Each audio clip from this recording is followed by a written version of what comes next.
अस्सलाम वालेकुम। आज के प्रोग्राम में आपको खुशामदीद कहते हैं। मैं आपके साथ हूं, आपकी होस्ट सुमेरा मिर्ज़ा। इस प्रोग्राम में डिस्कशन में हमेशा की तरह मेरे साथ मौजूद रहते हैं लाहौर स्टूडियो में जनाब गुल नुखैज़ अख्तर साहब। नुखैज़ साहब बहुत शुक्रिया आपका। और साथ ही साथ हमारे साथ होते हैं मज़हर बरलास साहब भी इस डिस्कशन में। मज़हर बरलास साहब आपका भी बहुत शुक्रिया, आपसे डिस्कशन करेंगे। नाज़रीन, पाकिस्तान की एक बड़ी सियासी जमात पाकिस्तान तहरीक इंसाफ इलेक्शन 2024 में किस तरह से जाएगी? बिना इमरान खान, बिना इंतखाबी निशान, लीडरशिप जेल में।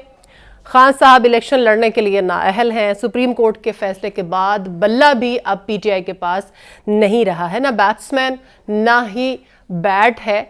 खिलाड़ी जो हैं वो इस गेम से तकरीबन आउट हो चुके हैं। पीटीआई का जो प्लान ए और बी है वो सब फेल होता हुआ दिखाई दे रहा है। ना खुलकर जलसे कर सकते हैं, ना खुल के कैंपेन कर सकते हैं। जो नए इंतखाबी निशान मिले हैं वो आवाम के जहन में किस तरह से रजिस्टर्ड होंगे, ये भी पीटीआई के खिलाड़ियों के लिए एक नया चैलेंज है। महदूद पिच पर महदूद खिलाड़ियों के साथ बिना कप्तान के टीम अभी भी अपने इरादे जो है वो बुलंद रखे हुए है। बैरिस्टर गौहर कहते हैं कि इलेक्शन का बायकॉट हरगिज नहीं करेंगे। पीटीआई के सीनियर रहनुमा अभी भी पुरुम्मीद हैं कि वो दीगर जो सियासी जमातें हैं उनके साथ मिलकर वो हुकूमत ज़रूर बनाएंगे। बल्ला तो छिन गया, बदले में जो इंतखाबी निशान मिले हैं वो ऐसे लग रहा है, सब लोग एक बात कर रहे हैं कि उसकी मद में पूरे घर का सामान ही पीटीआई को दे दिया गया है। और इसके ऊपर भी इनसिक्योरिटीज़ का इजहार किया जा रहा है। पीटीआई के जितने भी खिलाड़ी हैं, पीटीआई के जितने भी रहनुमा हैं, इस मामले में इलेक्शन कमीशन की जीत जो है उसने एक जानिबदार होने का पोल खोलकर उसके ऊपर स्टैंप भी लगा दी है। अब ये इंतकाम है, खौफ है, किसी को खुश करने के लिए या किसी की तस्कीन के लिए इलेक्शन कमीशन ने जी तोड़ कोशिश की और कामयाब भी हुआ, इस पर भी बात करेंगे। लेकिन फैसला तो 3-0 से आ ही गया। मुसरत हिलाली साहबा ने कुछ कमेंट्स किए हैं, उसके ऊपर ये पैकेज देखते हैं, फिर वापस आके डिटेल से डिस्कशन करते हैं। सख्त ऑब्जर्वेशन है, फैसला मुनसिफाना नहीं है। इलेक्शन कमीशन जो है वो एक पार्टी के पीछे भाग रहा है। बरलास साहब, फैसला 3-0 से आया, हम सब जानते हैं, डिस्कशन में है जब से ये फैसला आया है और उसके बाद बहुत सी बातें भी हुई हैं। लेकिन अगर हम इसी पे कंसंट्रेट करें तो ये बातें क्यों की गई हैं मुसरत हिलाली साहबा की तरफ से, आप इसको क्या समझते हैं? देखिए, मुसरत हिलाली साहबा को शायद बाद में खबर हुई हो कि जिस दिन ये बल्ले का निशान छीना जा रहा था और सुप्रीम कोर्ट को बताया भी गया कि आर्टिकल जो आइन का है 17 वो शहरियों को इस हक़ से महरूम नहीं करता। बड़ी बहस की, 2 रोज़ा बहस के बाद ये बिल आखिर ये फ़ैसला आया कि जी निशान छिन गया जी।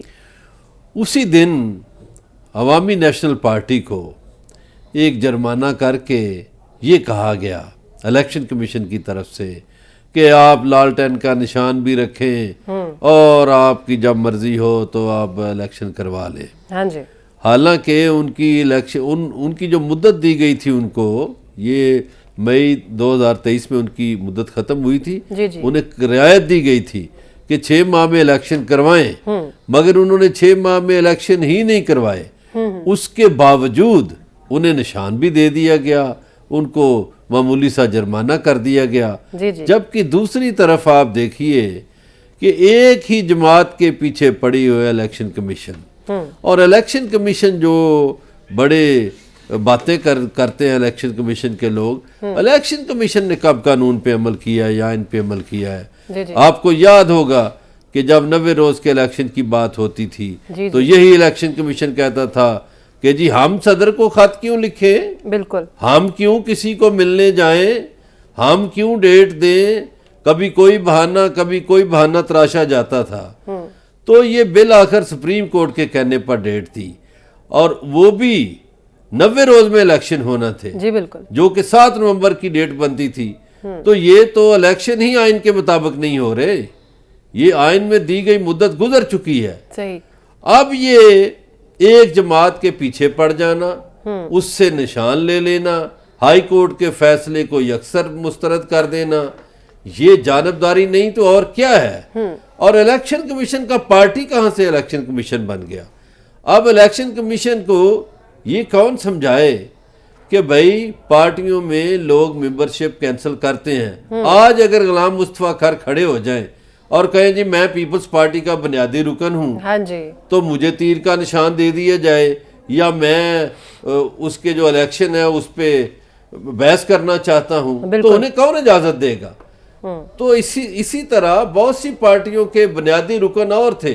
चौधरी निसार अली खान अगर कहें कि मैं बुनियादी रुकन हूं नून लीग का और मैं ये नहीं मानता, और एक नायब सदर को इस तरह जो नॉमिनेट किया गया है उसको नहीं मानता, बिल्कुल ऐसे। तो बहुत से सवालात हैं। अब 145 जमातों को तो इलेक्शन कमीशन ने पास कर दिया, हाँ जी, लेकिन एक जमात पे उनका कलम रुक गया और उन्होंने कहा नहीं, इसमें से सारे कीड़े निकालेंगे और इसका निशान। और फिर आप देखिए कि इसके पीछे कौन था, ये किसको खुश करने की कहानी थी जी जी, कि राजा रियाज को बहुत अरसा पहले पता था, एग्जैक्टली, फैसल वाडा को बहुत अरसा पहले पता था। वो फैसल वाडा और राजा रियाज कहते थे कि बल्ले का निशान नहीं होगा बैलेट पेपर पे।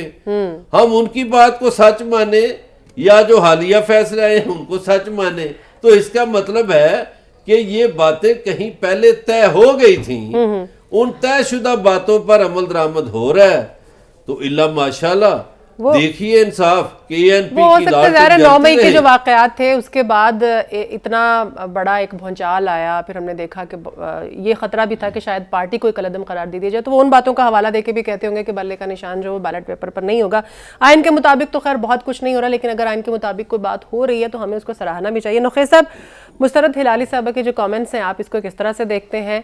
क्योंकि हर जगह यही बात हो रही है कि इलेक्शन जो है वो बायसनेस का मुजाहरा कर रहा है, जानिबदारी का मुजाहरा कर रहा है, और मुस्तरद हिलाली साहब के भी कमेंट्स से वो यही कह रहे हैं कि एक पार्टी के पीछे ही भाग रहा है इलेक्शन कमीशन। बहुत शुक्रिया सुमेरा।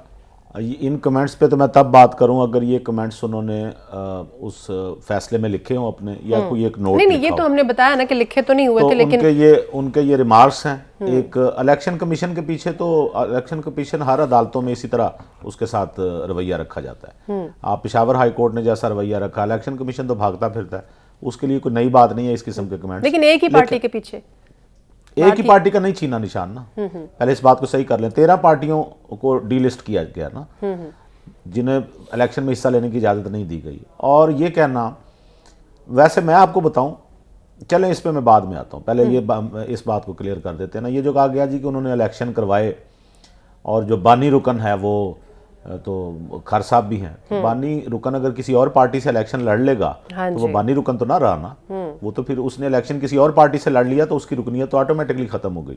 नंबर 1। नंबर 2, बानी रुकन अगर किसी ने किसी को निकाला है तो उसका कोई नोटिफिकेशन तो होता है ना, कोई उसके बारे में कहा तो जाता है कि ये नहीं, या आइंदा इंतखाबात में या किसी पार्टी का जो आपका चीफ इलेक्शन कमीशन है या आपके जो जनरल सेक्रेटरी हैं वो एक नोटिफिकेशन जारी करते हैं कि ये अब हमारी पार्टी का हिस्सा नहीं है। तो पीटीआई को तो जितनी मोहलत मिली सुमेरा, मैं तो समझता हूं, मैं हैरान हूं कि इतने वकील उनके साथ हैं, इतने टॉप के वकील उनके साथ हैं, और ये मामूली सा नुकता उनकी समझ में नहीं आया कि अदालत मौका दे रही है तो इलेक्शन क्यों नहीं करवा रहे। और ये अब से नहीं, ये 2 साल से अदालत कह रही है। उन्हीं के दौर में ये मुतालबा आया था जब पीटीआई की हुकूमत थी, उसी दौर में इलेक्शन कमीशन ने कहा था कि आप इलेक्शन करवाएं इंट्रा पार्टी। और ये इलेक्शन कहाँ हुए? पेशावर का एक गाँव है रानो गढ़ी या पता नहीं को मुझे नाम, उन खुद पीटीआई वालों को भी नाम सही आ रहा था, बिल्कुल वहाँ इलेक्शन करवाए जा रहे हैं सिक्योरिटी पॉइंट ऑफ व्यू से। सिक्योरिटी पॉइंट ऑफ व्यू से पेशावर ज्यादा सेफ है या पंजाब ज्यादा सेफ है? सही। तो चलें इसको उनको ये होगा ना कि इनके ऊपर छापा ना पड़ जाए, उनको इकट्ठे होने की इजाजत नहीं थी। इस हवाले से भी अगर उन्होंने इलेक्शन करवाए थे वहां पे, तो जज साहब तो मांगते रहे हैं दस्तावेजी सबूत, वो तो डॉक्यूमेंट्स मांगते रहे हैं कि दिखाएं तो सही कुछ। बिल्कुल आपने किसी से फीस ली, वो बता दे बैंक में कहाँ गई। और याद रहे कि उस पार्टी से कहा जा रहा है जो पार्टी शोर मचाती थी रसीदां कटो, तो जब अपनी रसीद निकालने की बारी आई है तो 100 बहाने। पूरा कानूनी तौर पे अदालती कार्रवाई सब ने देखी, टीवी पे बैठ के देखी, कानूनी तौर पे कोई पॉइंट था पीटीआई के पास, लिहाजा उन्होंने सियासी सहारे लेने शुरू किए। देखें, लेवल प्लेइंग फील्ड नहीं दी जा रही। लेवल प्लेइंग फील्ड आपको के नाम पर आपको आज़ादी दे दी जाए कि आप जो मर्जी करें, क्योंकि लेवल प्लेइंग फील्ड मिलनी है। हाँ जी। और ये जिन जमातों को नहीं मिले निशान, उनमें ये देख लीजिए जो मेरे पास हैं, पाकिस्तान माइनॉरिटी अलायंस, आल पाकिस्तान तहरीक, अवामी पार्टी पाकिस्तान, भावलपुर नेशनल अवामी पार्टी, और इंट्रा पार्टी इलेक्शन ना कराने पर जिनको उन्होंने निकाला है इलेक्शन कमीशन ने, उनमें सबका पाकिस्तान, पाकिस्तान अमन कौंसिल पार्टी, पाकिस्तान नेशनल मुस्लिम लीग, ये भी डीलिस्ट होगी। इसके अलावा जी पाकिस्तान बराबरी पार्टी, अच्छा, मसीही पार्टी, अवामी पार्टी, पाकिस्तान कौमी यकजहती पार्टी, सुन्नी तहरीक, निज़ाम मुस्तफ़ा पार्टी, ये भी डी लिस्ट हुई है ना। तो ये कहना कि सिर्फ एक पार्टी पे जोर है।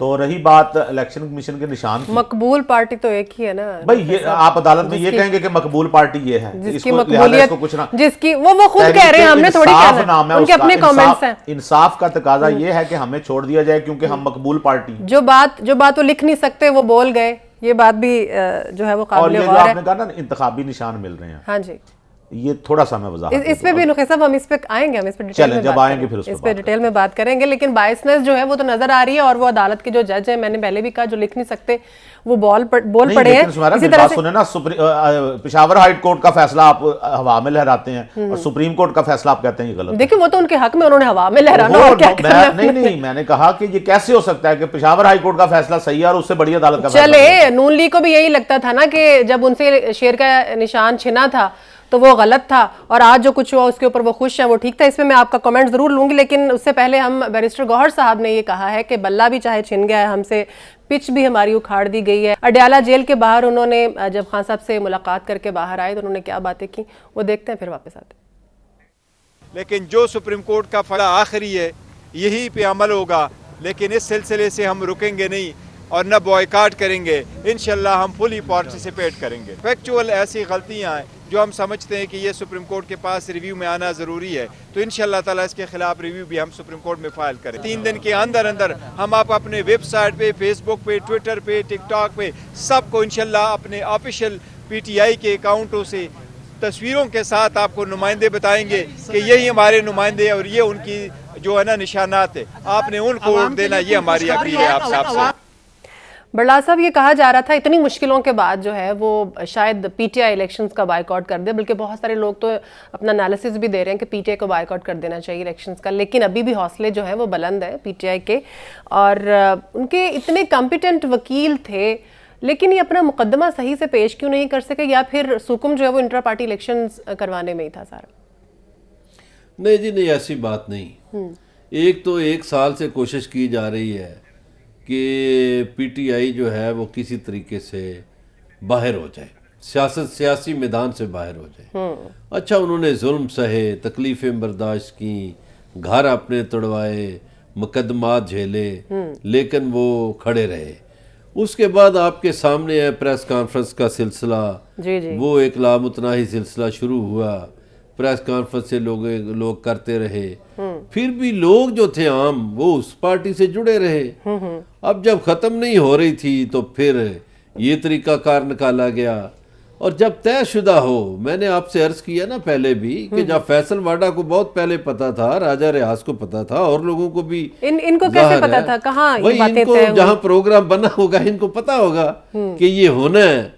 तो अब आप देखिए कि उन्होंने जब मुतबादल बंदोबस्त किया, जिसका आज लतीफ खोसा साहब ने जिक्र भी किया कोर्ट में, कि हमने वो तहरीक इंसाफ नजरियाती का बंदोबस्त किया, उस बंदे ने एग्रीमेंट किया, और फिर वो अचानक कुछ कुव्वतें आ गई दरमियान में, हाँ जी, और वो बंदा ही मुकर गया। तो उनको तो ये भी मैसर नहीं हो रहा कि वो बेचारे किसी से इत्तेहाद ही कर लें, यानी कोई इत्तेहादी का निशान ले लें, ये भी उनको सहूलत दस्तियाब नहीं हो रही। तो इसमें वकील तो मैंने कहा, मैं उसको अली जफर को बहुत शाबाश देता हूँ, उसने बहुत अच्छे अंदाज में उस दिन मुकदमा लड़ा है। और उस दिन कहा, चीफ जस्टिस साहब ने कहा जी अच्छा 2 पर्चियां आ जाएं तो फलाना, तो फिर कौन डिसाइड करेगा? तो उसने कहा जी सिविल कोर्ट। तो चीफ जस्टिस साहब कहने लगे नहीं तो फिर इलेक्शन कमीशन का। तो उसने कहा जी मैं आपको आइन से बता रहा हूँ, हाँ जी, मैं आइन से बता रहा हूँ कि ये सिविल कोर्ट फैसला करेगी।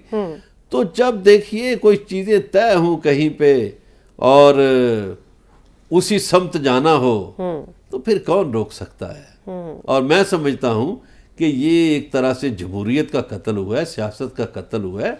हमारी अदालतों ही में से जस्टिस मुनीर भी थे, अब जस्टिस मुनीर से 2 हाथ आगे चले गए हैं, कोई बात नहीं। नखीर साहब, वाकई आपको ये लगता है कि ये जमहूरियत का कत्ल है और ये सब कुछ हुआ? बिल्कुल नहीं है। और अदालतों ने ये उस अदालत के बारे में कहा जा रहा है सुमेरा मिर्ज़ा, जिस अदालत के जज ने, चीफ जस्टिस ने, जब पीटीआई की गवर्नमेंट थी तो उनकी गवर्नमेंट में रहते हुए उन्होंने फैजाबाद केस का फैसला दिया। बिल्कुल ऐसे ही है। ये उस जज के बारे में कहा जा रहा है कि वो जस्टिस मुनीर से उन्हें तशबीह दी जा रही है। और ये वही जज हैं जिन पे पीटीआई ने रेफरेंस भेजा और इन्हीं जज ने उनकी गवर्नमेंट में रहते हुए वो पीछे नहीं भागे, ना इस्तीफा दे के गए, फेस किया और अल्हम्दुलिल्लाह वो जीते अपने कदम। तो आपका ख्याल है अब वो जो है वो कंप्रोमाइज हो गए हैं? उस वक्त वो कंप्रोमाइज नहीं हुए जब उनका बनता था कि वो हो जाते, यार इतना दबाव था, लेकिन अब वो कंप्रोमाइज हो गए। नंबर 2, शाहिदुल्लाह को भी शायद मेरा ख्याल है पता था, अल्लाह उन्हें जन्नत नसीब करे, उन्हें भी पता था क्या अंजाम होगा। वो कह गए थे कि आप जब आप रोएंगे तो आपके आंसू पहुंचने वाला कोई नहीं होगा। यकीनन उन्हें आज की डेट का पता होगा क्या होने वाला है। राना सनाउल्लाह को भी पता था, जिन्होंने कहा था कि इतना जुल्म करें जितना आप सह भी सकें। तो ये कहना कि फैसल वाउडा को पता था, राजा रियाज को पता था, ये तो एक एनालिसिस दे रहे थे वो। आप तजियाकारों से पूछे, उन्हें भी पता था, सही, वो जो अंदाजे लगा रहे थे उन्हें भी पता था। और ये कहना कि जी उसमें सुप्रीम कोर्ट ने, ये सिविल कोर्ट का मामला था, जी जी, बैरिस्टर अली जफर ने दलाइल दिए, तो नवाज शरीफ के केस में, पनामा केस में कौन सी बनी थी जी ट्रायल कोर्ट, कहाँ गया था केस? तो ये बड़ा आसान है ये कहना कि जी हमने जुल्म नहीं किया था, हमारे साथ जुल्म हो रहा है। बिल्कुल कानूनी ग्राउंड्स पे पीटीआई के साथ जो कुछ हुआ, उनके निशान के साथ या उनके साथ कानूनी तौर पे हुआ, अदालत मांगती रही और ये पहली अदालत है सुमेरा। हमने तो, आप मुझे बताएं, कभी आपने सुप्रीम कोर्ट को देखा था अंदर से?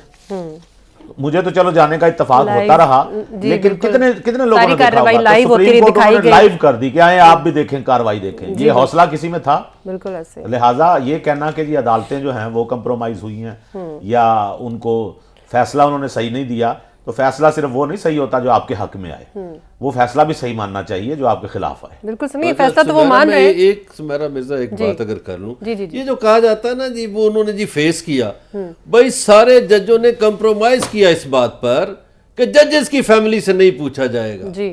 हम तो इस बात के भी खिलाफ है कि जजेस की फैमिली से क्यों नहीं पूछा जाएगा।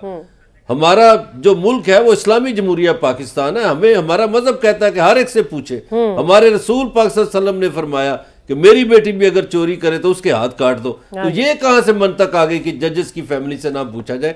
जजेस कंप्रोमाइज हुए सारे, उस वक्त फेस नहीं किया, जजेस सारे कंप्रोमाइज हुए, जजेस की फैमिली से ना पूछा जाए। चले, पीटीआई जो है वो लेवल प्लेइंग फील्ड की बात करती रही है और उन्होंने, जाहिर है हम देख रहे हैं कि अभी उन्होंने जो इसका जो एक मामला था उस मामले से भी वो पीछे हट गई है। और खोसर साहब ने ये कहा है कि लेवल प्लेइंग फील्ड की क्या बात करते हैं, हमारे पास तो फील्ड ही नहीं रही, हमने खेलना कहाँ पे है, हमें इलेक्शन कहाँ पे लड़ना है। उनका क्या कहना था, सुन के वापस आते। 11:30 बजे रात को आपने जब फैसला किया, उस वक्त आपने हमारा जो है ये निशान बल्ला जो है ये हमसे छीन लिया। तो ये मजाक उड़ाया गया है, ये आपने शिराजा बखेर के रख दिया है। तो हमें क्या इंसाफ की तवक्को मिल सकती है आपसे? और हम अब 25 करोड़ अवाम की अदालत से रुजू करेंगे कि हम तो आए थे शफाफ इलेक्शंस के लिए, लेवल प्लेइंग फील्ड लेने, आपने फील्ड ही छीन ली हमसे।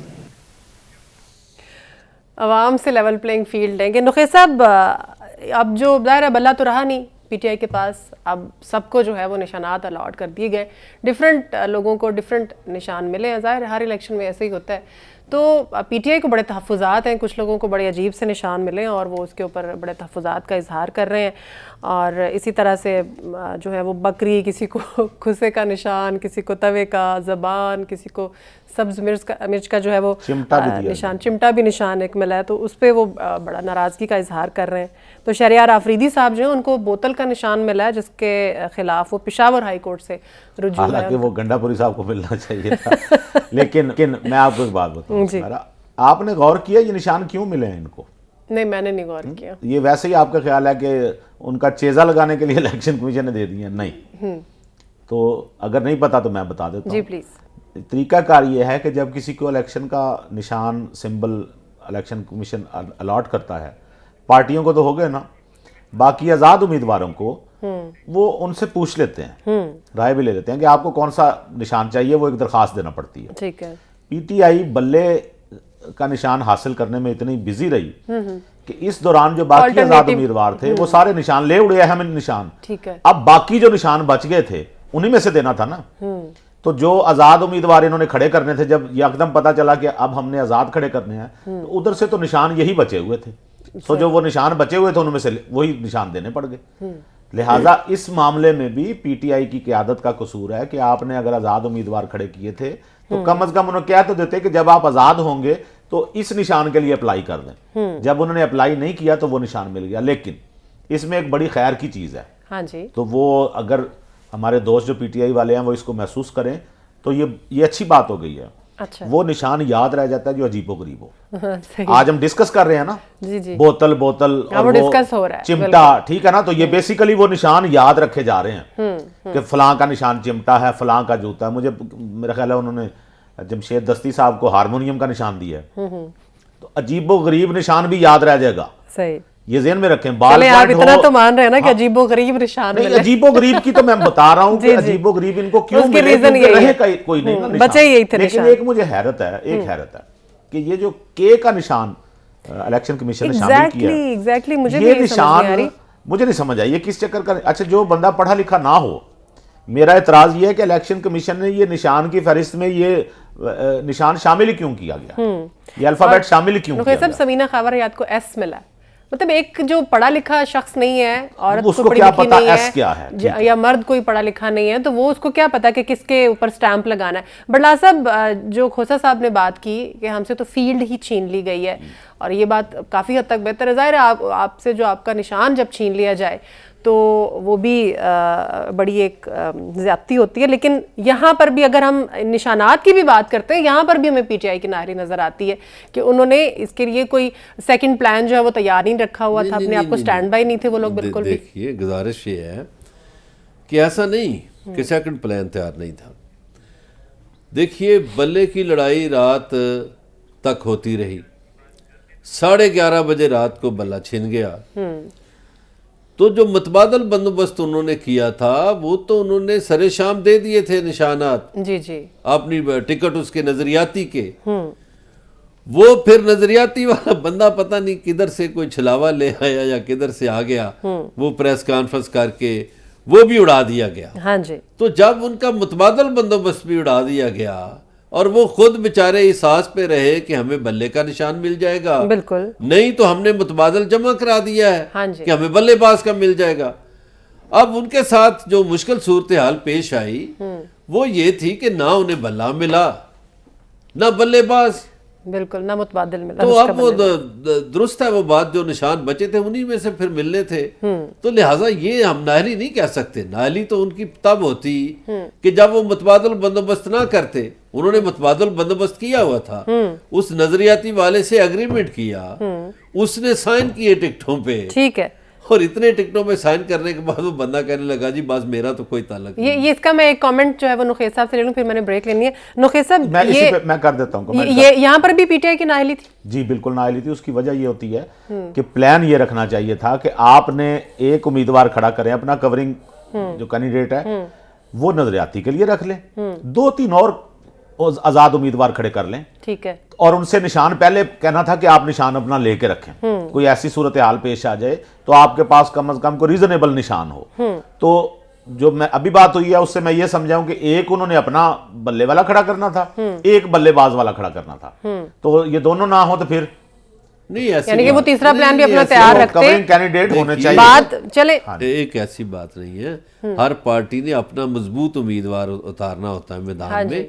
ये नहीं है कि आप 6 बंदों को कहें आप निशान ले लें, जो मजबूत बंदा हो उसी को उन्होंने उतारना ना मैदान में, जो उनके लिए सीट निकाल सके। ठीक है, ठीक है। यानी कि ये जो इस वक्त पाकिस्तान तहरीक इंसाफ जो है वो हर तरह से अपने आप को तैयार रखे कि किसी भी तरफ से वो झपट सकते हैं, किसी भी तरफ से उनके ऊपर हमला किया सकता है। अगर उन्होंने एक ऑप्शन तैयार रखी है, बी प्लान है, सी भी होना चाहिए, अगर सी प्लान है तो फिर डी भी होना चाहिए। सारे अल्फ़ाबेट पे उनको इस वक्त जो है वो अमल करना चाहिए। ब्रेक लूंगी, ब्रेक पर जाने से पहले आपको एक अच्छी खबर दे दूं, पेट्रोल जो है वो 8 रुपये सस्ता हो गया है। आवाम के लिए ये बहुत बड़ी खुशखबरी है। अभी तो इलेक्शंस होने बाकी हैं, शायद ये इलेक्शन जो है वो हमारी एक जो गरीब आवाम है उसके लिए रिलीफ मुहैया कर दे। ब्रेक लेते हैं, ब्रेक के बाद डिस्कशन करेंगे।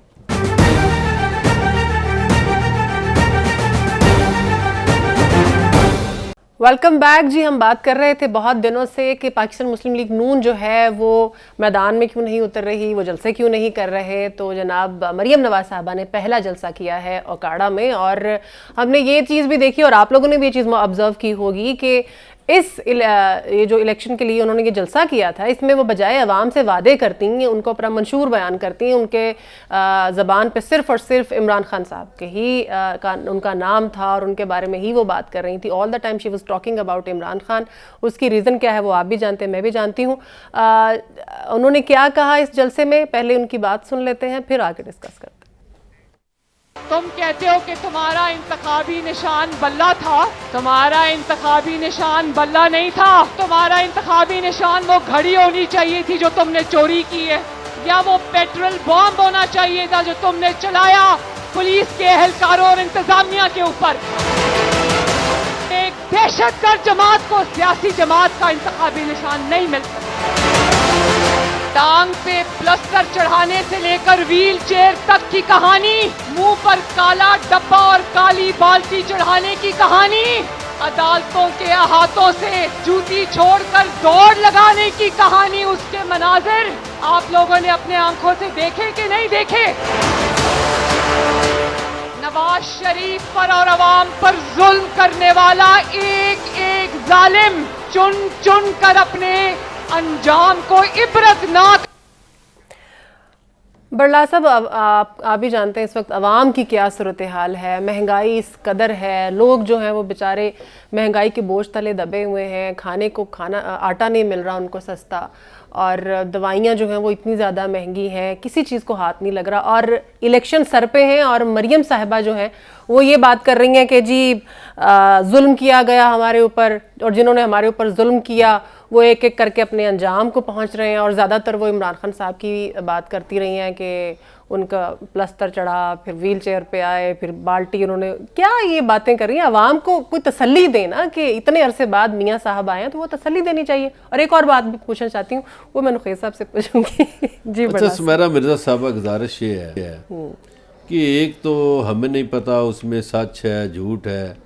एक लेटर गर्दिश कर रहा है डीसी ओकाड़ा का कि उन्होंने स्कूलों कॉलेजों को छुट्टी दी, और ये भी सुना है अच्छा कि कहा गया कि उधर भाई हाजिरी पूरी बनाए स्टूडेंट से।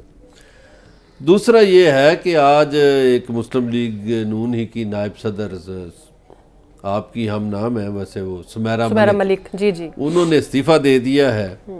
शायद उनके साथ भी उनकी पार्टी ने वही सलूक किया हो जो दानियाल अजीज के साथ या तलाल चौधरी या राजा मोहम्मद अली के साथ किया हो।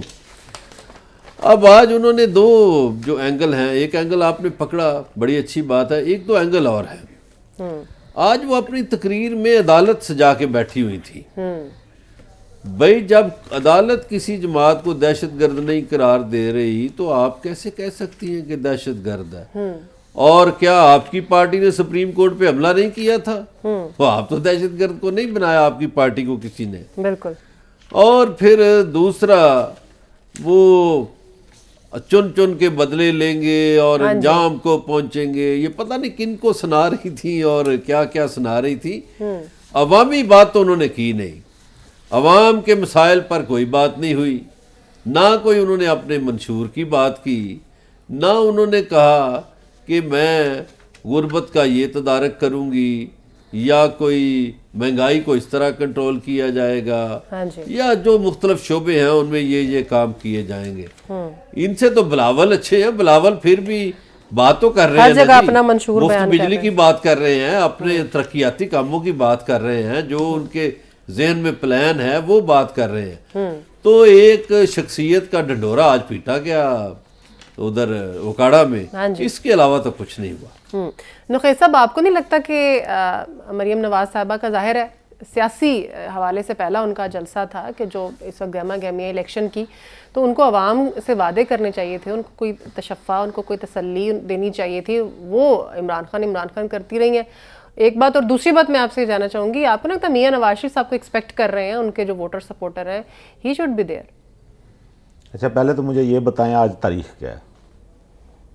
आज क्या तारीख है इसमें? आज मेरा ख्याल है 15 है। और आज क्या हुआ है उकाड़ा में? जलसा हुआ, आपने कहा था 15 से शुरू हो जाएंगे, मैंने तो कहा मेहरबानी आज 15 तारीख है और जलसे शुरू हो गए। मैंने आपको बताया था 15 से शुरू हो जाएंगे। नहीं, मियाँ साहब की बात की थी, मियाँ साहब तो नहीं आए ना बाहर। अच्छा चलें जी, वो भी आ जाएंगे। और बताइए, ठीक है। नहीं अभी तो नहीं आए। पंजाबी की एक मिसाल है, आटा गूंदी हेल्दी क्यों है? नहीं हेल्दी नहीं, वो हुए क्यों नहीं आए, वो क्यों नहीं आए, उसका नाम क्यों नहीं लिया, तो आपके मुताबिक तो नहीं ना चलना। देखिए मेरे मुताबिक ना चले, मियाँ साहब को एक्सपेक्ट कर रहे थे। मरियम नवाज साहब तो पहले भी बहुत जलसे करती हैं। इतना भरपूर जलसा है तो अंदाजा कीजिए कि मियाँ साहब का कैसा। हाँ जी, वो तो कह रहे हैं ना कि छुट्टी दे दी गई थी, तालीमी इदारों को, लोगों को इकट्ठा किया गया। बात सुने ना, जलसा अच्छा मैंने नहीं देखा जलसा, ये अभी आपने दिखाया है सबको।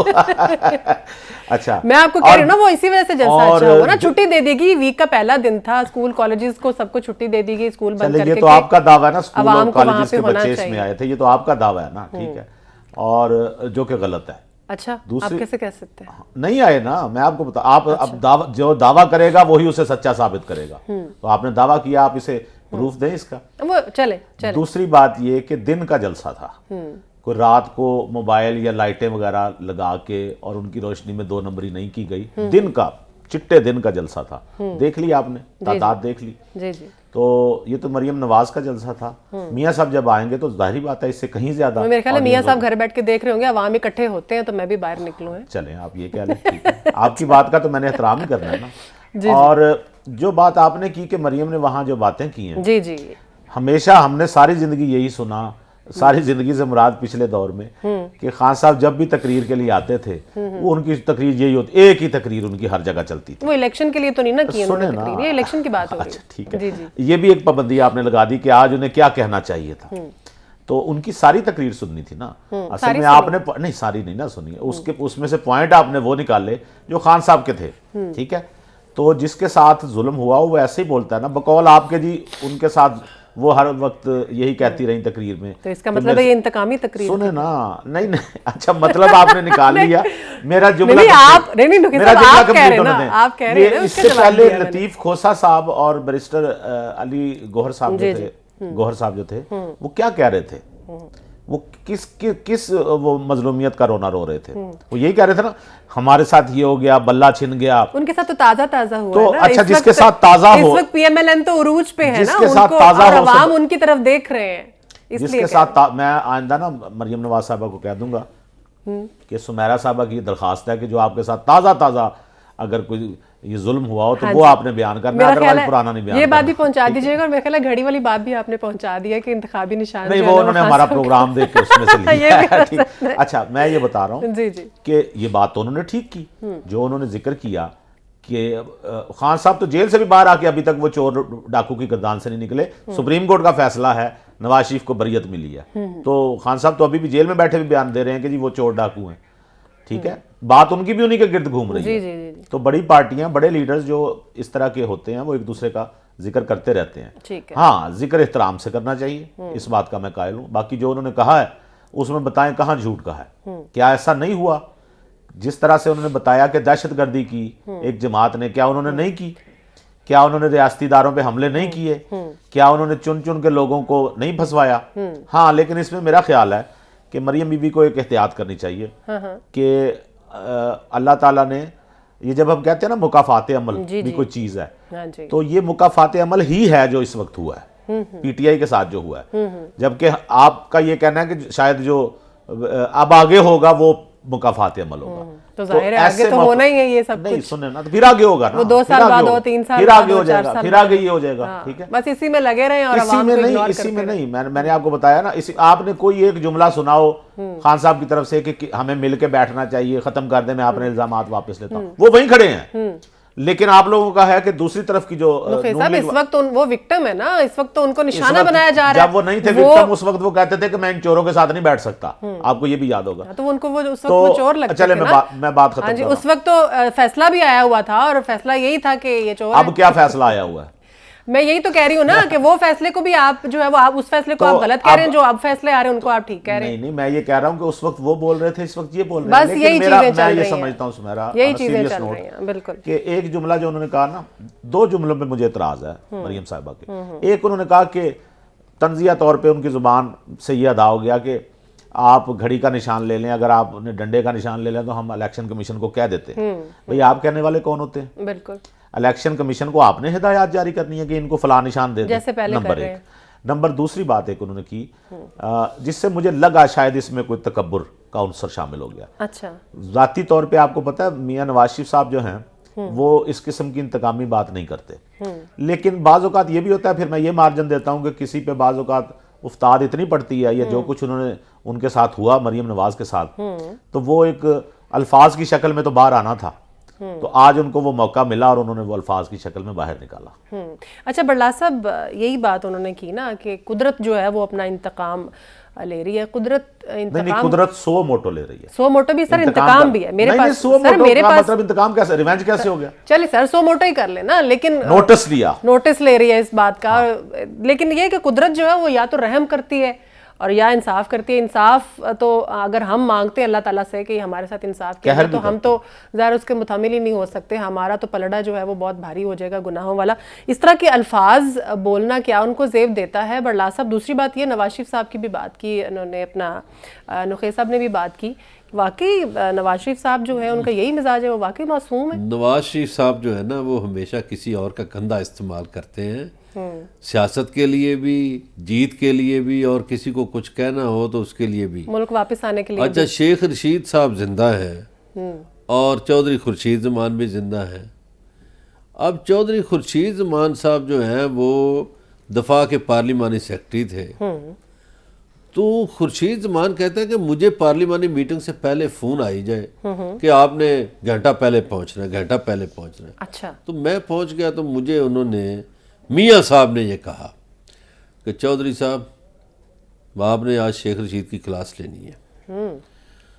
तो चौधरी खुर्शीद ज़मान कहते हैं कि मुझे दाएं तरफ बिठा दिया गया। अच्छा। मियाँ साहब के पार्लिमानी मीटिंग शुरू हो गई, तो मैं भूल गया, तो मुझे ऐसे कोनी जब मारी ना तो शेख रशीद ने देख लिया। तो शेख रशीद कहने लगा, मियाँ साहब ਜਿਹੜੀ ਗੱਲ करनी है आप करो सीधी, मैनू पता तुहाडी इस आदत दा कि तुसी किसी को गल करवांदे हो। ठीक है, वो आज साबित हो गई। आदत है कि वो किसी से बात करवाते हैं। वो ये लोग अपनी मर्जी से थोड़े बयान देते हैं, ये मियाँ साहब अप्रूवल देते हैं फिर बयान आते हैं, ऐसे नहीं है। मियाँ साहब हमेशा इसे ऐसे करते रहे। हाँ, जाहिर है वो पार्टी लीडर हैं, नुखै साहब पार्टी लीडर हैं। वो जो भी बात कोई अगर कर रहा है, ख़ासतौर पर अगर मरियम नवाज कोई बात कर रही हैं, तो वो नवाज शरीफ साहब के अप्रूवल के बगैर तो नहीं होता ना जो भी वो बातें कर रही। नहीं, ऐसे नहीं होता। और ये इस तरह से इल्ज़ाम लगा देना कि मियाँ साहब एक वाक़े की बुनियाद पे उनका सारा माजी जो है उसको दागदार करके कहना। नुखै साहब, कितने वाक़यात चाहिए होते हैं इन चीज़ों को साबित करने के लिए? आप मुझे बोलने दें, फिर मैं इसका जवाब दे देता हूँ। चौधरी निसार अली खान आजकल अपनी तकरीरों में कह रहे हैं औरत के हवाले से क्या कुछ हम करते थे। सुने, तो ये शेख रशीद भी कुछ कह रहे हैं। इसलिए ये देखें सुमेरा, जब खान साहब जो हैं उनकी पार्टी जब कोई बयान देती है तो खान साहब की मर्जी के बगैर देती है। उनके जो सोशल मीडिया पे कोई चीज़ लगती है तो उसका जिम्मेदार कौन होता है? खान साहब नहीं होते, या वो अपने तौर पे? क्या दोनों में से एक पोजीशन ले लें, फिर मैं आप अपनी बताएं ना पोजीशन कि वो आप क्या समझती हैं कि वो बयान खान साहब के होते हैं या पार्टी खुद लगा देती है? नहीं, अगर तो उनके पार्टी लीडर कहते हैं तो वो बिल्कुल खान मरियम साहब नवाज की बात वो मरियम नवाज कर रही है। वो तो फिर पता चलाना पड़ेगा ना। इनका पता चल गया कि किसका बयान आया है। सो मैं जाती तौर पे आपको बता रहा हूँ, मियाँ साहब ने तो पिछली दफा भी जब 2013 में आए थे तो उन्होंने आते ही कहा था कि मैंने सबको माफ किया, हम कोई इंतकाम पर किया कोई नहीं। सुने, वो इसलिए कि उन्होंने जाती इंतकाम नहीं लिया। उन्होंने जो कानूनी आप पे केसेस बनते थे, हाँ जी, पहुंचाया ना मुशर्रफ को अंजाम तक। हाँ जी, केसेस तो वो आप रियासत का कोई जुर्म करके और उसकी माफी नवाज शरीफ से मांग लें तो वो तो नवाज शरीफ उसको माफ करने का इख्तियार नहीं ना रखते। ये तो पॉसिबल ही नहीं। अच्छा बड़ला साहब, शेख रशीद की आपने बात की, चलो उनका जिक्र छिड़ गया। वो बड़े अफसरदा हैं। वो ये कहते हैं कि मैं खान साहब के लिए मैंने जाहिर है एफर्ट्स भी की, मैं उनके साथ साथ फ्रंट लाइन पे भी रहा, लेकिन उनको ऐसे करना नहीं चाहिए था। क्यों किया खान साहब? देखिए, शेख साहब की मोहब्बत बिल्कुल बजाय है। वो कहते थे मैं खान साहब के लिए लड़ा, खड़ा रहा। सही है, दुरुस्त है, इसमें कोई गलत बात नहीं।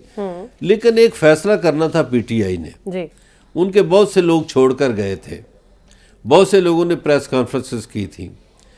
उन्हें फैसला ये करना था कि क्या ये लोग कबूल करने हैं या नहीं करने।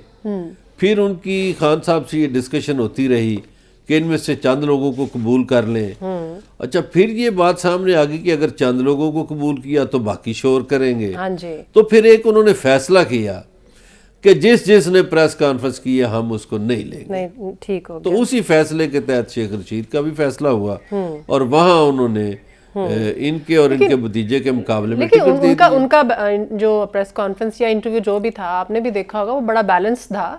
उसमें तो ऐसी कोई सख्त बात नहीं थी, जैसे उनके अपने जो पीटीआई के जो रहनुमा थे, सीनियर रहनुमा थे, जैसी बातें उन्होंने की थी। वो फिर भी कुछ बातें सामने आ गई हैं जो शेख साहब मीडिया पे ले आए ओके। या जो की, कुछ बातें पसे पर्दा हैं जो खान साहब को सुनवा दी गई थी। ठीक। अच्छा सुमेरा, उस्मान डार जो हैं, हाँ जी, उनको टिकट मिल जाना था ना, यानी उनके कागजात नामजदगी जमा हो जाते तो उनको पीटीआई का टिकट मिल जाना था ना, तो उन्होंने प्रेस कॉन्फ्रेंस नहीं की थी। ठीक है ना, ये कहना कि जी शेख रशीद को इस वजह से, उनकी वालदा इलेक्शन कॉन्टेस्ट सुने ना, मैंने आपको बताया उस्मान डार की मैं मिसाल दे रहा हूँ आपको, और पीटीआई के और भी बहुत से लोग हैं उस्मान डार को नहीं मिला ना, नहीं मिला, इसलिए नहीं मिला कि उन्होंने प्रेस कॉन्फ्रेंस की थी, इसलिए खान साहब की तरफ से उनको तो हुआ ही नहीं ना उनका। हाँ जी, उनको तो मैं आपको ये बता रहा हूँ कि पहले भी मैं रोज बता रहा हूँ आपको, पिछली दफा भी ये जिक्र हुआ कि पार्टी में जिसको टिकट नहीं मिलता, हाँ जी, उसको वो कहता है कि मैं पार्टी को छोड़ दूंगा, तो छोड़ जाए। असली तौर यहाँ पर टिकट ना देने की समझ बात नहीं आई। सुमेरा यहाँ पर मलिक ये को था तो कि- चलो, सुमेरा मलिक को तो पीटीआई उन्होंने नवाज शरीफ ने, नून लीग ने टिकट नहीं दिया, हाँ जी। आयला मलिक को तो मिलना चाहिए था, वो भी नहीं है। चले शाइस्ता दोनों परवेज बहनें मलिक, आउट हैं। शाइस्ता परवेज मलिक, अली परवेज मलिक, उनका भी नाम ले लीजिए। वो तो देखिए परवेज मलिक साहब ने बड़ी खिदमत अंजाम दी। हाँ जी, अल्लाह ताला उनको जन्नत दे, हमारे मरहूम दोस्त। वो मुस्लिम लीग नून के लिए इस लाहौर की गलियों में घूमते रहे और अपनी सेहत खराब की हाँ उन्होंने, जी। और आज हालत ये है कि उनके खानदान को टिकट ही नहीं सब क्यों नहीं मिल मिली जाएगी, इनको मिल टिकट? जाएगी उनको कब? टिकट, मैंने बताया इन इलेक्शंस कब? में? नहीं या जिमनी इलेक्शन में? जिमनी में भी मिल जा सकती है। और मैं आपको बात बताऊं, बहुत सारी ना उन्होंने अपने वर्कर्स के लिए ना, यहाँ बैठ के कहना बड़ा आसान होता है कि वो उन्होंने सबको छोड़ दिया, लेकिन मियां साहब ने ऐसा नहीं किया हुआ। ये आपको वक्त के साथ पता चल जाएगा, जैसे आज आपको पता चला नहीं 15 तारीख आ गई और देखिए जलसे शुरू हो उनको गए। इतना तो पता नहीं, नहीं, इलेक्शन adjust सर पे करेंगे, हैं, उनके जितने भी ये लीडर हैं, workers जितने जो भी ये होते हैं- लोग हैं, वर्कर्स हैं, उनको थोड़ी तसल्ली देनी चाहिए ताकि वो मीडिया पे आके वो इस तरह देते की हैं, बातें ना तसल्ली करें। देते हैं भाई, वो तसल्ली देते हैं, फोन किया उन्होंने वर्कर्स चले ठीक है, सब लोग सुमेरा मलिक की तरह लोग छोड़ के जा रहे हैं। शाहिद खान अब्बासी ने जो बातें की नुखै साहब, इस पर भी मैं आपका कमेंट लूंगी, लेकिन मुझे ब्रेक लेनी है, ब्रेक के बाद वापस आते हैं। Welcome back. नुखै साहब, शाहिद खान अब्बासी जिनको वज़ीर आज़म पाकिस्तान बनाया गया PMLN की तरफ से, उन्होंने बहुत सख्त बातें की हैं। मैं उनसे उन बातों का आप से एनालिसिस लेना चाहूँगी। उन्होंने ये कहा है कि PTI जो है वो चोरी और मुस्लिम लीग नून डकैती करके इक़्तिदार में आ रही है, जिस तरह नवाज शरीफ साहब इक़्तिदार में आ रहे हैं, मुझे उससे इख्तलाफ है। एक और बात उन्होंने ये की है कि बानी PTI की हालत चोरी के इलेक्शन की वजह से है। फिर उन्होंने ये कहा कि पाकिस्तान में कुर्सी की कोई ताकत नहीं, मैं वजीर आज़म नहीं था, मुझे मुलाजमत दी गई थी। इतने सख्त अल्फाज वो क्यों बोल रहे हैं? उनको हक है जी, जो मर्जी कहें, लेकिन ये अल्फाज सिर्फ शाहिद खान अब्बासी नहीं बोल रहे, हाँ जी, अपने लीडरों के खिलाफ तो हर पार्टी के वर्कर्स ने बोला हुआ। फैसल वाउडा क्या क्या कहते रहे हैं इमरान खान के खिलाफ, ठीक है। उनको तो आप सच समझ रहे हैं ना कि वो सारी बातें उन्होंने जो की हैं वो सही हैं, ये बातें भी सारी ठीक है, ये प्राइम मिनिस्टर उनकी के वो ओहदे बातें पर भी रहे हैं। सच हैं जो उन्होंने पीटीआई में रहते हुए की थी, या पीटीआई से निकल के जो उन्होंने कहा। लेकिन आप कहते हैं कि जब कोई इंसान पार्टी छोड़ देता है तो उसको कोई खौफ नहीं पार्टी के रहता ना। अंदर भी, पार्टी के अंदर रहते हुए भी लोग बातें करते हैं ना, फिर उसके बाद पार्टी से निकाल दिए जाते हैं ना। पार्टी के अंदर रहते हुए कितनी बातें हुई। मैं यही कह रही हूँ ना, ये बातें जो कर रहे हैं फौजिया गलत कसूरी है। ने पार्टी के अंदर रहते हुए बातें की थी। सर ये बताएं ना, ये बातें गलत है क्या ये जो खाकान अब्बासी साहब ने की हैं? नहीं, ये क्या, इसका फैसला मैंने करना है कि ये बातें गलत है? ये तो शाहिद खान अब्बासी ने कही है ना। अब हाँ अब आप एक मुखालिफ एनालिसिस ले रही हूँ ना आपका। हाँ, मैं वही आपको जी, ये जी। मेरे नजदीक शाहिद खान अब्बासी साहब एक सदमे की कैफियत में हैं, और उनको लग रहा है जैसे उनको इग्नोर किया गया, बिल्कुल उसी तरह जिस तरह जावेद हाशमी साहब को लगता है, ठीक है। चूंकि सीनियर लोग हैं इसलिए इनको पार्टी जवाब नहीं देती, बिल्कुल उस तरह जिस तरह बिलावल को जवाब नहीं देती। तो इन्होंने अपने गुस्से का इजहार करना था। ये सच का इजहार नहीं, ये गुस्से का इजहार है। अच्छा, तो गुस्से का जब गुस्से में तो इंसान बहुत दफा सच बोलता है, अच्छा, गुस्से में सच बोलता है, जाहिर है। गुस्से में बहुत, गुस्से में सारी बातें वो कर देता है जो गुस्से जब वो में- सुलह में होता है तब वो नहीं कर सकता। गुस्से में ज्यादातर ऊट पटांग बोल जाता है अच्छा बंदा। अच्छा, चले हाँ, चले, फिर फैसल सच वाडा ने वाली भी बात ऊट नहीं, पटांग ही गुस्से में बोला, ऊट-पटांग बोल फिर जाता है। फैसल वाडा ने भी ऊट पटांग ही बोला। तो बड़ा मैं तो कह रहा हूं कि अच्छा। आप जो जिस ठीक है। तरीके से फैसल वाडा को एनालिसिस कर रही हैं उनका, उसी तरीके से शायद खाकान अब्बासी का कीजिए। ठीक है, बड़ला साहब जो भी बातें की हैं उन्होंने एस्टेब्लिशमेंट के बारे में भी की है कि नवाज शरीफ साहब जो एस्टेब्लिशमेंट के बगैर 100 की बजाय 30 सीटों पर आ जाते, लेकिन मोराल ना डाउन करें। अच्छा, ये जो बात है ना, एक शाहिद खाकान ने जो बात 2-3 बातें की हैं, लेकिन एक बात ऐसी कर दी है जो मोहतरमा बेनज़ीर भुट्टो भी करती रही हैं, मियाँ नवाज शरीफ भी करते रहे हैं, हाँ जी, इमरान खान ने भी वो बातें की हैं, शाहिद खाकान अब्बासी ने भी वो बात कर दी है, और बिलावल भुट्टो जरदारी भी वो बात करते हैं। हालांकि वो प्राइम मिनिस्टर नहीं बने, हाँ जी, लेकिन वो ये कहते थे कि ये प्राइम मिनिस्टर का ऑफिस गैर महफूज है, वहाँ गुफ्तगू टेप हो जाती है। अच्छा, ये बातें जो है ना बेख्तियारी वाली, ये मोहतरमा बेनज़ीर भुट्टो किया करती थी, मियाँ नवाज शरीफ भी बहुत दफ़ा ये बात कर चुके हैं। तो ये बातें हैं पाकिस्तान में कि एक जो जमहूरी वज़ीर आज़म है उसको कैसे हटाया जाता है, इलेक्शन का टाइम है, और एक जमहूरी वज़ीर आज़म जो है हाँ जी, उसके कामों में किस तरह रखने डाले जाते हैं, हाँ जी, ये बातें तो पाकिस्तान की सियासत में हैं, बिल्कुल, और ये सब लोग करते रहे हैं। आज अगर शायद खाकान अब्बासी कर रहे हैं तो मेरा ख्याल है गलत नहीं कर रहे, ऐसा ये तमाम लीडरान करते रहे हैं, जो बाकी वज़ीर आज़म रहे हैं वो भी ऐसी बातें करते बिल्कुल रहे। नहीं, बात इसमें यह तो कि कोई शक इलेक्शन सर पे है, और इतने अहम, इतने बड़े रहनुमा है पाकिस्तान हाँ, तहरीक लेकिन ये इंसाफ उन्होंने दुरुस्त कहा है कि मियाँ नवाज शरीफ ने लास्ट टाइम जो बयानिया बनाया था, वोट को इज्जत दो, ठीक वो एस्टेब्लिशमेंट के खिलाफ बनाया था, ठीक हो तो गया। उन्हें अब एस्टेब्लिशमेंट के कंधों पे सवार होकर नहीं आना चाहिए, था, ये उन्होंने दुरुस्त अब कहा है। मोराल डाउन ना 30 सीटें जीत कर आ जाते, लेकिन अवामी हमायत से आते, एस्टेब्लिशमेंट के कंधे इस्तेमाल ना करते। ठीक है, मरियम नवाज साहिबा जो है, जी जी, मेरा बड़ी मेहरबानी, एक थोड़ा सा जवाब ले लीजिए जी सर प्लीज। मियाँ साहब को पे ये इल्जाम है ना कि एस्टेब्लिशमेंट के कंधों पे सवार होके आ रहे हैं, जो अभी इल्जाम लगा, खान साहब को भी चाहिए था कि फौज पे हमला करके ना आने की कोशिश करते। आज आपको पता है, जरा सोचिए कि 9 मई को अगर खान साहब का प्लान कामयाब हो जाता, तसव्वुर कीजिए ना, फर्ज कर लेते हैं कि 9 मई को उनके प्लान के मुताबिक फौज को वो साइडलाइन कर देते और उनके वर्कर मुल्क पे कब्जा कर लेते और खान साहब मुतलकुल अन्नान हुक्मरान बन जाते, क्या सीन क्या होना था। चले नुखै साहब, एक तरफ तो आप मुकाफात की सीन बात करते हैं, दूसरी तरफ आप कहते हैं कि यही रास्ते पे नवाज शरीफ साहब चले और फिर रास्ते से ये भी चल के आ जाते और हैं। सुप्रीम कोर्ट के जस्टिस यही अफरीदी ने 9 मई के लेना। बारे में बहुत कुछ कह दिया। हाँ जी, अच्छा, और वो ठीक है और वो ठीक है, नहीं, इस बात पे कैसे अंदाजा लगाया है? वो जो आप कह रहे हैं वो ये गलत है, और जस्टिस कह रहे हैं, हम तो नहीं कह रहे। उन जो सबूत रखे ना, वो केस लड़े ना, उनके बारे में ना कहें कि किसी ने नोट दे दिया। चले केसों की फैसला दिया या नोट दिया, केसों की इस वक्त जो हवा चल रही है वो तो हम सबको पता है किस तरफ की चल रही है। मरियम नवाज साहबा तो में जलसा उन्होंने किया है और भरपूर अवामी मुजाहरा भी वहां पर हुआ। बिलावल भुट्टो साहब काफी दिनों से शुरू हुए जलसे पे, उन्होंने अब बात की है, उन्होंने ये कहा है कि बल्ला जो है वो बाहर हो चुका, कि वो मुकाबला नहीं कर सकता था, शेर का शिकार हम तीर से कहेंगे। उन्होंने क्या कहा है, सुन के वापस आते हैं। नून लीग सियासत नहीं करना चाहती, मुस्लिम लीग सियासी मुकाबला नहीं करना चाहती, मुस्लिम लीग अपने मुखालिफिन को पिच से आउट रखना चाहते हैं और अकेला खेलना चाहते हैं। मेरे 7 से ज्यादा पंजाब से ताल्लुक रखने वाले पाकिस्तान पीपल्स पार्टी के सूबाई असेंबली उम्मीदवार को तीर का निशान से महरूम रखा गया है। जो आरोज है पंजाब में नून लीग के दबाव में आके इन्होंने ये फैसला। बड़ला साहब, जिस तरह से पीटीआई शिकवे कर रही है लेवल प्लेइंग फील्ड ना होने के और इलेक्शन से दूर रखने के, इसी तरह से बिलावल साहब भी यही बात कर रहे हैं और वो ये कह रहे हैं कि नून लीग जो है वो पिच पे अकेले खेलना चाह रही है मैदान में। देखिए, बिलावल साहब की बात तो दुरुस्त है, वो इसलिए कि उन्हें शिकवा है कि उनके बहुत से उम्मीदवारों को पंजाब में आरोज ने निशान ही नहीं तीर का दिया। अब देखिए, पीटीआई के साथ तो चलो जो हो रहा था सो हो रहा था, पीपल्स पार्टी के साथ भी ये रवैया अपनाया जा रहा है। तो बिलावल भुट्टो शिकवा ना करे तो क्या करे, उन्हें भी लेवल प्लेइंग फील्ड नहीं मिल रही, उनका शिकवा बजा है। और ख़ास तौर पर पंजाब में, अच्छा, जो पीटीआई को निशाना बनाया गया वो भी पंजाब में बनाया गया, पंजाब मैदान जंग बना हुआ है और पंजाब में नून लीग चाहती है कि हम अकेले ही लड़े, हमारे मुकाबले में कोई ना हो, अकेले दौड़े और फर्स्ट आ जाए। मुखीद साहब, आप क्या कहना चाहेंगे बिलावल की?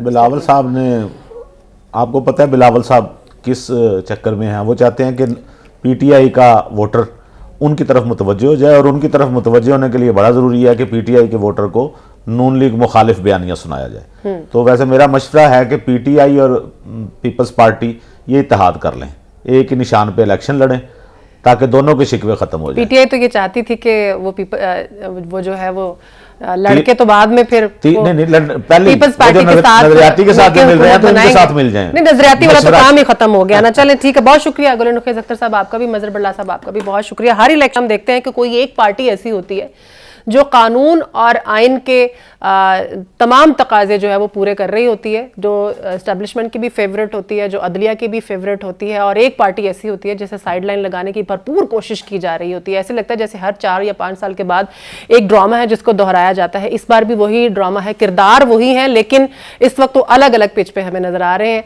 आज के प्रोग्राम से इतना ही। अपनी होस्ट मेरा मिर्जा को इजाजत दीजिए, ख्याल रखिएगा, अल्लाह हाफिज़।